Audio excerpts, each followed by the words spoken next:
You are listening to Book Clips, a mini podcast in which authors or narrators do readings from novels. Check out the show notes for the synopsis and buy links for this book. Chapter 1. Sam let the current take the canoe for a few minutes, as she rested from fighting the path of the water.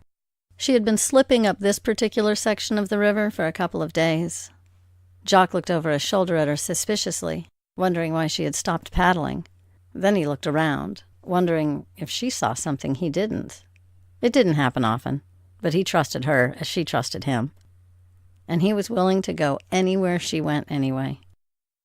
The sweat was dripping off her, and she nonchalantly wiped at a mosquito, but it really was useless. They came in hordes and drove a person nuts. She had rubbed a native plant she didn't know the name of, but Yoshi had promised it would help. It did, until the constant sweat washed it off and she had open spots for them to zoom in on. She looked at the jungle all around her before continuing her paddling, digging deep into the water on each side of the canoe to gain footage against the constant current.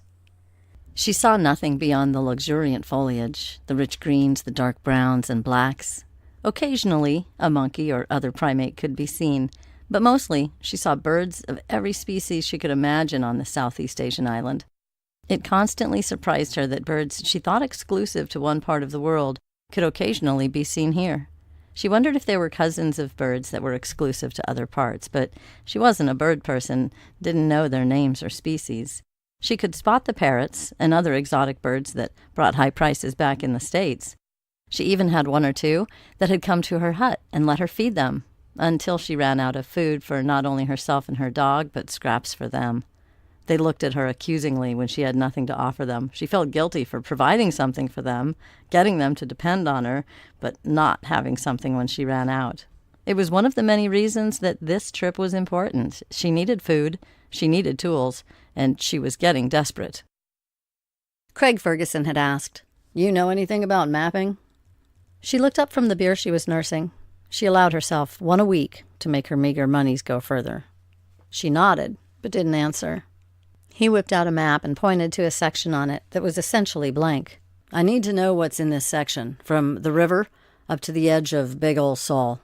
She studied the map, shaking her head.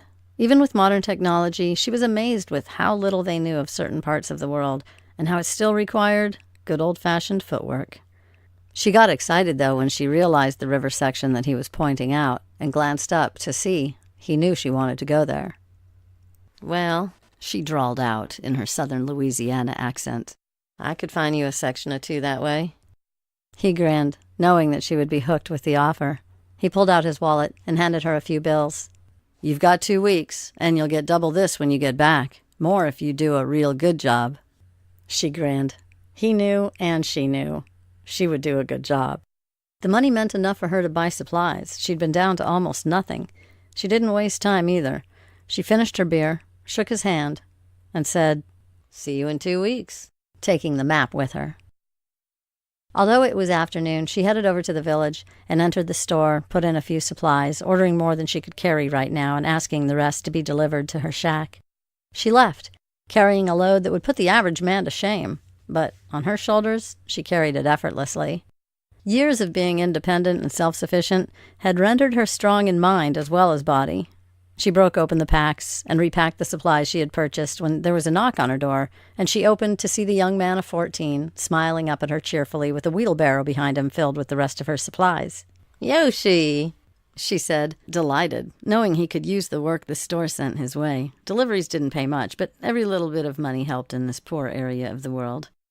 "You order much, missy?"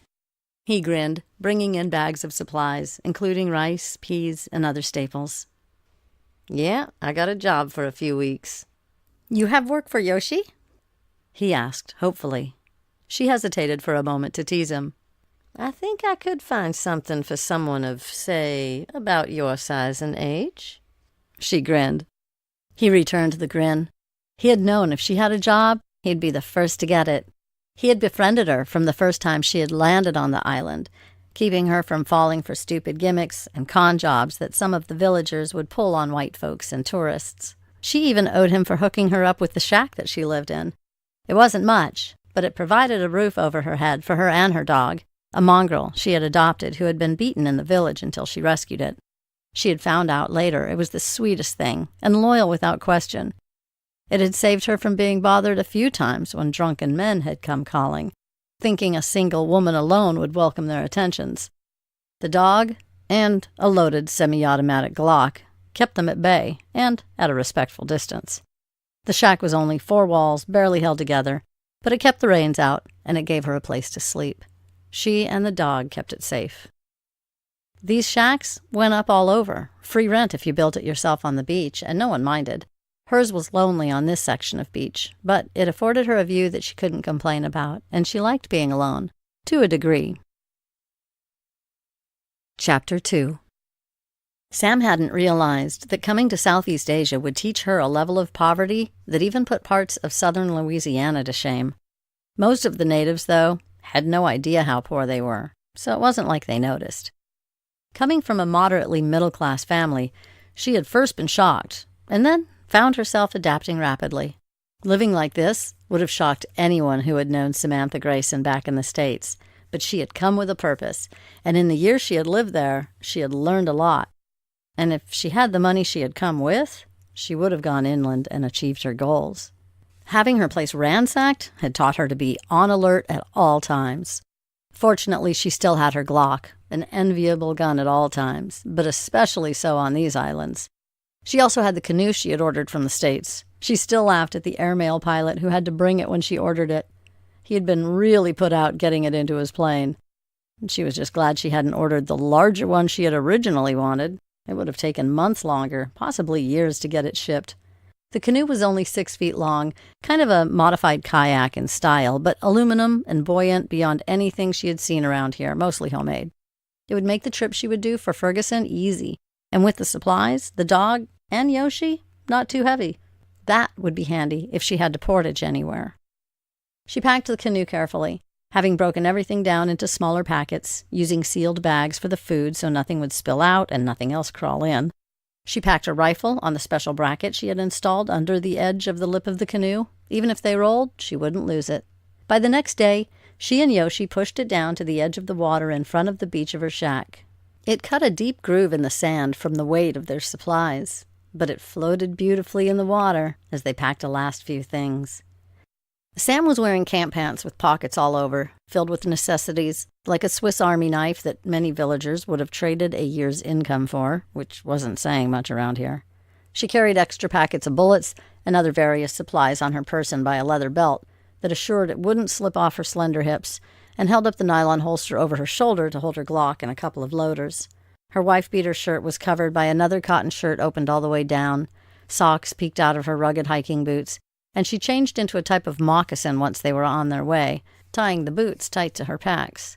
She had a couple changes of clothes in her packs, but this would mainly be her costume over the next couple of weeks. She looked at Yoshi as they shoved off. He was dressed in a wrap that covered his loins and carried a small change of clothes and a machete, as well as a type of knife at his waist. He went barefoot, and she wondered if this was because he was a native and used to the rugged island, or because he was too poor to afford foot coverings. She didn't ask because she knew it would be rude. She knew what she paid him would help support his mother and sisters, and as he had treated her with respect and honesty, she trusted him. They headed down the beach, past the village, and up the mouth of the river that poured down out of the steep mountains into the ocean, its current strong. They fought the waves the delta created until they were higher up, and then only had the strong current to contend with. Smoothly, Sam paddled, used to long hours in the canoe or in a kayak from childhood. Her arms were well muscled, as well as her back and shoulders. By mid-morning, she stripped off her cotton shirt and rubbed her exposed skin with a plant that Yoshi handed her to keep bugs off. By its smell, it would also keep away humans, but she hoped she wasn't going to be seeing any. There were natives back here in the jungles that no one saw for years at a time, if ever. Some had never seen a white woman. A few she had met over the year that she had lived here had stared at her unashamedly, but their idea of beauty was not her westernized idea, and they weren't attracted to the white woman, just curious. Besides, she found the natives ugly. Even the women didn't stir any desire in her. The long hiatus in her love life didn't bother her. She was here for a purpose, and Craig had given her an opportunity to start it. Few, if any, of the people she had met here knew why a white woman from southern Louisiana would have chosen to come to this remote corner of the world. Sam kept that to herself. Some of the supplies she had packed would have given her away, but then no one knew what she had hidden. Every 5 miles or so up the river, they stopped for her to check the map, and she almost missed the tributary she was looking for. They stopped for her to take notes and draw on a copy of the map she had made of Craig's. She gave very good descriptions and kept careful notes, having been observant of what they saw in the curves of this fast-moving river and the features she could see. All would help Craig if what she suspected was going to happen would happen. The government would probably be building a road up this godforsaken section for some reason. She didn't question it. She accepted the money and kept her mouth shut. She hated the thought of the miles of trees that would be cut down for a road to nowhere, but it was none of her business, so she did her job. It paid well, and with the money she made, it would allow her to make another trip or two up here with supplies and go after her real goal. Nights, she strung a hammock from a tree, not wanting to sleep on the ground where things crawled and slithered. Not that being in a tree stopped any of those things either, but it was a hell of a lot cooler. But the nights were kind of cool. Their fire was kept small, out of necessity to keep from being noticed. She wrapped her hammock and herself in mosquito netting and an old mummy bag that had been with her for years. It was cool in summer and warm in winter, or up to freezing. It was also waterproof and kept the frequent showers from bothering her while she slept. Jock slept under her, and a low growl would waken her instantly, her hand never far from her Glock. While most of the natives were friendly, there were some who couldn't help but envy what they perceived as riches of the white woman. And then, of course, there were people from all over the world that came to these islands for their own reasons, some friendly and some not. She and Yoshi went up to the base of one of the many mountains that wound down the spine of Asia and across islands dotted throughout Southeast Asia before being swallowed up by vast oceans of water. Many in this area of the world were formed by volcanoes, some of them still active. She and Yoshi had paddled hard to make good time and buy her some time in the schedule that Craig had given her. This allowed her to come to this area and explore as she had planned. They veered off the river they had mapped, as that part was done as far as she was concerned. She still had a few more notes, but could do this on their way back down. This other tributary was something she had looked specifically for. It came off the mountain, and they paddled up it for hours until it was no longer navigable. Pulling the canoe well up and turning it over, they sheltered their remaining supplies well out of the reach of most animals and protected them from the elements by the canoe itself. They shouldered their packs and began to climb along the river. Sam was once again wearing her hiking boots. Jock seemed to be enjoying himself. They were hiking, and he loved it. The new sights and smells were exciting. He was also with his favorite human, and for that, he was grateful. The last year of his life was the happiest he could remember, and he loved and adored her and would protect her with his life. His loyalty was unquestioned. Her attempts to brush him had turned a mongrel dog into a beautiful, shaggy beast. She kept him well-groomed and clean, and he did his best to keep her busy in both of those departments. He stayed far enough ahead that she didn't walk into him as they made their own path. Yoshi led for a while, chopping at the foliage and making a path. Then Sam would take a turn. It was exhausting to chop and cut as they tried to keep a fairly good pace along the rocky river. Finally, they came to an area where the river carved out a path in the mountain itself, falling from up high into a pool below and meandering down the rocks before continuing on down the gradual grade below to the larger river miles away. Here, Sam made a camp well before dark. She put her water moccasins on and stepped out into the water with a short pan, wading out to her knees to begin scooping up the sand and rocks she found before the water curved away on the larger rocks. It took about 5 pans of sand, silt, and water before she began to see anything of what she had come for. To the untrained eye, it looked like she was panning for gold, but she wasn't. She was panning for diamonds. A bit of glass-like substance, dirty and unpolished, caught her eye. She reached for it and rinsed it off, looking at it closely while reaching for a glass vial in one of her many button-down pockets. Sam knew that the volcano on this particular island had diamonds. She had heard about it from a geologist she knew years ago. She also knew enough about the geography to have an educated guess about where to look. The water would wear down the rock and bring it down into streams and rivers.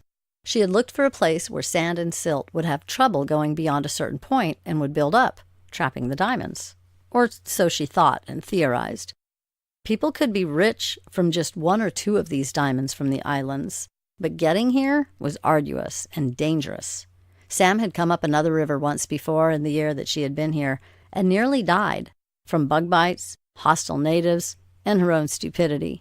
She wouldn't make those mistakes again. Yoshi could be trusted.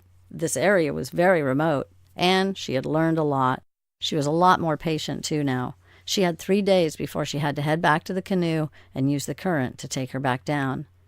A week's paddling and plotting on the map would only take a day and a half to slip down on the currents, barring accidents. Yoshi went off to hunt, fashioning a bow and arrow in the age-old style of his ancestors. His father had taught him, until he had died, leaving Yoshi the sole supporter of his mother and sisters. He didn't care about glass stones that some of the visitors to his island did. He didn't understand, and while Sam could have explained, she wasn't sure it was her place. He lived a simple life on a simple island, and she thought she'd help him if she got a real find. She wouldn't corrupt him with her Western way of thinking. Several pans full yielded nothing, and she had 3 or 4 good pieces before she felt the cold of the water wearing on her and the afternoon sun waning. She waded to the edge of the stream to their camp and pulled herself out. Looking carefully, she checked for leeches. Fortunately, the swift-flowing stream had kept them off her. It was more likely in sluggish, muddy water that she would have to worry about them. They really drove her crazy, and the size of them were alarming in this part of the world. She took out a magnifying glass and examined the few stones she had gotten from panning, and was pleased with the quality. She was disappointed in their size, but this was only her first attempt on this section of the river, so she was pleased she found anything at all. She thought about her efforts as she quickly made rice and peas in a small pot for their dinner. Yoshi showed up, showing her some type of large bird that reminded her of grouse. He quickly plucked it and skewered it on a sharpened stick over their fire. It smelled delicious and made her mouth water as it dripped into the fire, the fat causing the flames to leap up for more. She tried not to stare into the fire. It was bad practice and blinded a person. Instead, she looked out into the river, or what she could see of it as the sun had set and the moon rose. She could see it was a full moon, too, and would keep the night lit with its brilliance. Since she had moved to this island, she noticed how beautifully clear the stars and moon were. Not that in Louisiana they hadn't been, but here it seemed they were closer or something. Maybe it was the curve of the earth being closer to the equator or something. The next day, Yoshi left early to explore and hunt. Jock sat on his paws, watching Sam as she waded out to her spot from yesterday. She began to lift heavier rocks and fling them further down the river. She panned the sand and silt she disturbed, trying to pan as much of it as possible before she moved the heavier rocks. She had thought about this the previous night in her hammock, reasoning that bigger diamonds might have been caught in the bigger rocks, wedging in the cracks and silt as the river washed them down. She was rewarded with this idea. She found several stones larger than what she had collected the previous day. She stopped at midday to drink purified water from her canteen. She loved this canteen, partly because it had a filter built into the cap device. Water poured in from any source was immediately filtered, so she could drink safely from the canteen. A clever device and necessary where diarrhea from impure water could kill you. In this area of the world, that was true. Dehydration could kill you as well, despite all the water around you. She finished the bird Yoshi had shot the previous day, enjoying the wild chicken taste of it. It had cooked beautifully over the fire the night before, and they'd both eaten a breast and a leg. Yoshi had taken one of the wings this morning and left the other for her. Along with the remaining rice and peas, she had a delicious lunch, sharing some with Jock, who always seemed hungry, even though she had a pack of dried dog food for him. She had made the dog food herself at one point, as they didn't carry dried dog food in the village. The rocks she found that afternoon had her more than pleased. One was the size of her thumb, which she knew was very valuable. It encouraged her to work harder and quicker, but she was methodical as she panned around rocks and moved them, being careful not to drop them back on her own feet or lose any chance to find more. Hurry meant she would lose something, and that was foolish. She only stopped when the light indicated she had to start dinner. Yoshi had returned early with a type of pig he had shot through the head. He had gutted and skewered it over a larger fire than the previous night, and the smell of pork was making Sam's mouth drool. As they ate, 2 men appeared in the light of the fire. But Sam had known they were coming, having watched Jock tense up and growl. Her Glock was already unbuttoned and in her hand as they came into the camp. They said things to Yoshi. She didn't understand these native languages and had tried to learn Yoshi's, but there were hundreds of dialects in these islands. There was no hope of learning them all. She had often reflected that more languages would be lost before anyone even knew of their existence. "They ask, what are we doing here in their lands?" Yoshi interpreted for her. "Tell them I'm exploring," she said quietly. She'd been prepared for a visit such as this, and was only surprised that they hadn't been bothered before. She wasn't taking any chances, though, as the Glock in her lap ensured. They might get her with a poisoned dart tip, but she would take one, if not both of them with her if she had to. She didn't know how wild these natives were, if they had seen white people or knew of the value of the diamonds. There would or could be hundreds of scenarios. She wasn't taking any chances. "They want payment for passage," Yoshi told her. She looked at them from under heavy-lidded eyes and asked, "What do they require for payment?" Their answer would tell her how much influence they had from the outside world. Yoshi answered without asking them, "They might be happy with a few of the trade necklaces you brought." Sam relaxed as she nodded. This meant they didn't know the value of what she had come for and had not met outsiders.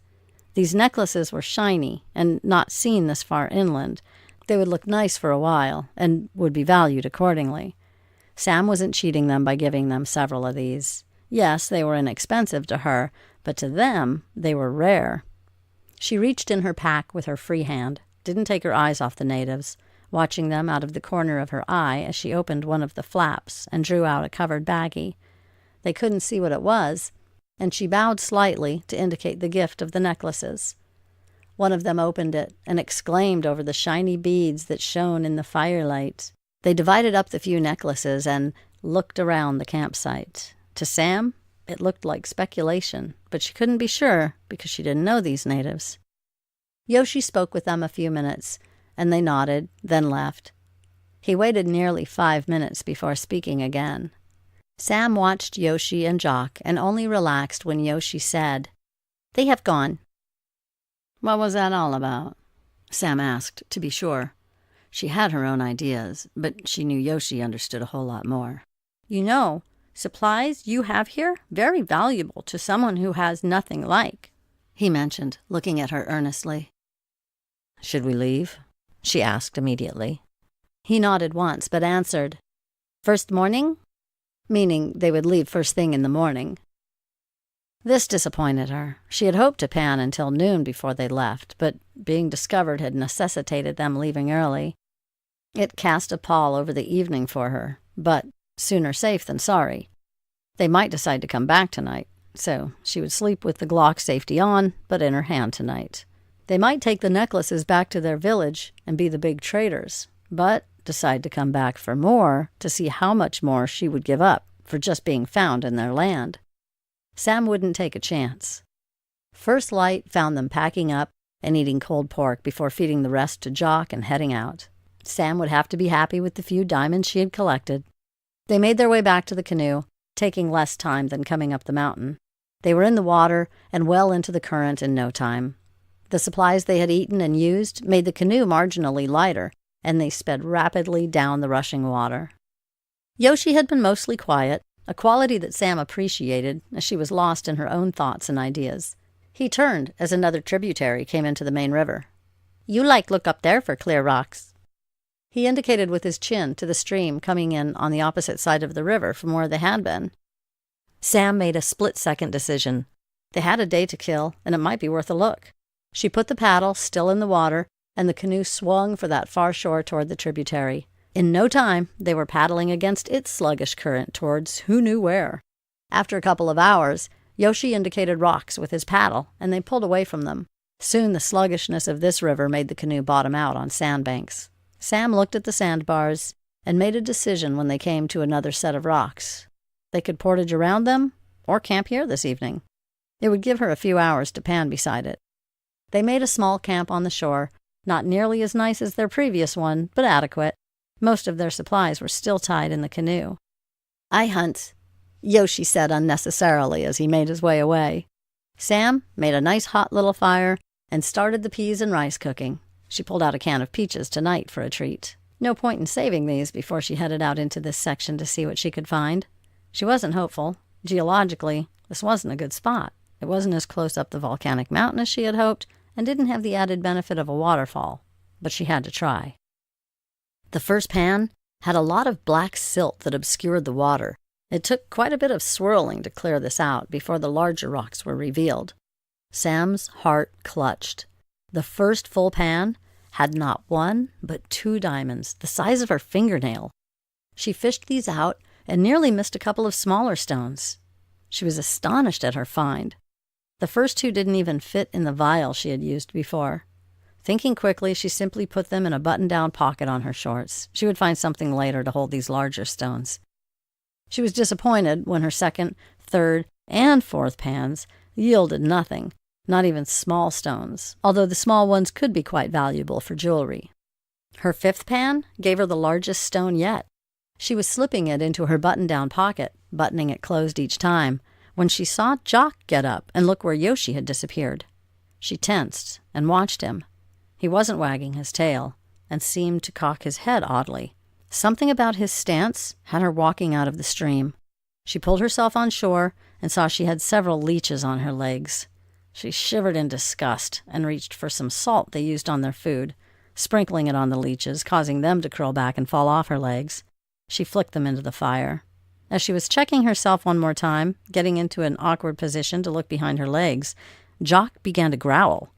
Sam looked up and unbuttoned her nylon holster to take out the Glock. She had just pulled it out when she heard running. She got behind the canoe to use it as cover as she waited for she knew not what. Yoshi burst into their campsite and took a second to get his breath back. He began to gesture. Sam got that they should hurry and leave. She turned the canoe over and slid it to the bank as Yoshi threw the few supplies they had unpacked into the canoe.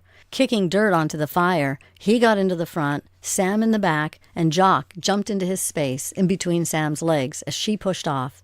Although it was getting dark, it was lighter in the center of the river where the trees didn't overhang. Sam pushed deep and hard to get them out there and across from whatever they were escaping. She couldn't hear anything over the sounds of the jungle. She didn't see the eyes that saw them rapidly making their getaway. It was nearly half an hour later, with the current coming faster, before Yoshi turned to explain. "Bad men came fast, saw me before I saw them." He breathed a sigh of relief at their escape. "White?" Sam asked. He nodded and then explained that they shot at him, never said anything, just lifted a gun and took a shot. He was lucky that it was jungle. They missed and rushed after him as he took off. Sam mulled this over.